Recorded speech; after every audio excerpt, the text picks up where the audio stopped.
જમાનો ગમે તેટલો આગળ વધી જાય પરંતુ હજુ પણ કેટલીક જૂની ઘસાઈ ગયેલી માનસિકતાવાળા રીતિ રિવાજો બંધ નથી થયા। અમદાવાદના ગાયકવાડ હવેલી વિસ્તારમાં પશુઓની બલિ ચડાવવાનો મામલો સામે આવ્યો છે। સ્થળ પર 2 બકરા કપાયેલી હાલતમાં પડ્યા હતા।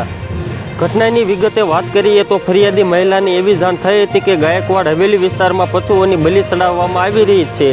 જે બાદ પોલીસને સાથે રાખીને ફરિયાદી મહિલા સ્થળ પર પહોંચ્યા હતા। જેના દ્રશ્યો જોતા તેમને એ વાતનો ખ્યાલ આવ્યો કે તેમને જે માહિતી મળી હતી તે બિલકુલ સાચી હતી। સ્થળ પર 2 બકરા કપાયેલી હાલતમાં પડ્યા હતા। બલિ ચડાવેલા બકરાના માથા માતાજીના મંદિરમાં મૂકવામાં આવ્યા હતા। પોલીસે આ મામલે તપાસ કરતા સામે આવ્યું હતું કે રમેશ સરગરા અને લલીબેન સરગરા નામના દંપતીએ આ બલિ ચડાવી હતી। પોલીસે આ દંપતી અને વિધિ કરનારા 2 લોકો સહિત કુલ 4 લોકો સામે ફરિયાદ દાખલ કરી છે।